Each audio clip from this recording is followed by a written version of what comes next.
Il-Ministeru għall-Agrikoltura, is-Sajd u Drittijiet tal-Annimali flimkien mal-Biċċerija Pubblika u l-Kunsill Lokali ta' Raħal Ġdid nedew l-attività Plat fil-Pjazza Pawla li se tiċċelebra l-ikel tradizzjonali Malti nhar il-ġimgħa 19 ta' Settembru mis-7:30 ta' filgħaxija il-qudiem.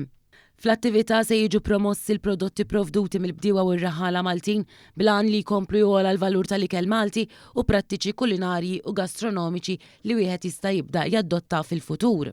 Fil-Pjazza ta' Raħal Ġdid se jintramaw numru ta' stands b'varjetà ta' prodotti, inklużi l-laħam, frott u ħaxix frisk li jiġu prodotti lokalment minn kooperattivi u organizzazzjonijiet bħax-xirka produtturi Naċ u Mos li għadha kif kisbet l-istatus ta' denominazzjoni ta' oriġini protetta bil-ġbejna Awċija u l-kooperattiva ta' min irabbi il-majjal. F'konferenza tal-aħbarijiet fejn tħabbru d-dettalji, One News ħar-reazzjoni tas-sindku tal-lokal Jason Silvio.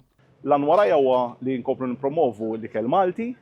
U għalhekk fil-Pjazza Raħal Ġdid nhar il-ġimgħa li ġej se jkun hawn attività sabiħa fejn ħajkun hawn spettaklu wkoll involuti waqt il-lejla li ħan organizzaw u kull min jiġi jkun jista' jixtri l-ikel magħmul mill-prodotti Maltin.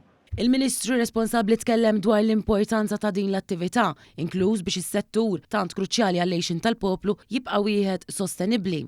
Din l-attività hija importanti ħafna għaliex hija parti mill-pjan ta' azzjonijiet sabiex nagħmlu lil Malta iktar sostenibbli fl-2025. Jiena ħeġġeġ għalhekk il-poplu Malti, mod speċjali il-familji biex jiġu hawn għal din l-attività li wara kollox l-apiċċja tagħha huwa il-prodott Malti. Waqt li tkun għaddejja l-attività, il-pubbliku in ġenerali se jkollu wkoll opportunità li jżur il-Bażilika ta' Kristu Re u anke jgawdi l-veduta tal-pjazza mill-portiku tagħha li għadu kemm ġie rinnovat.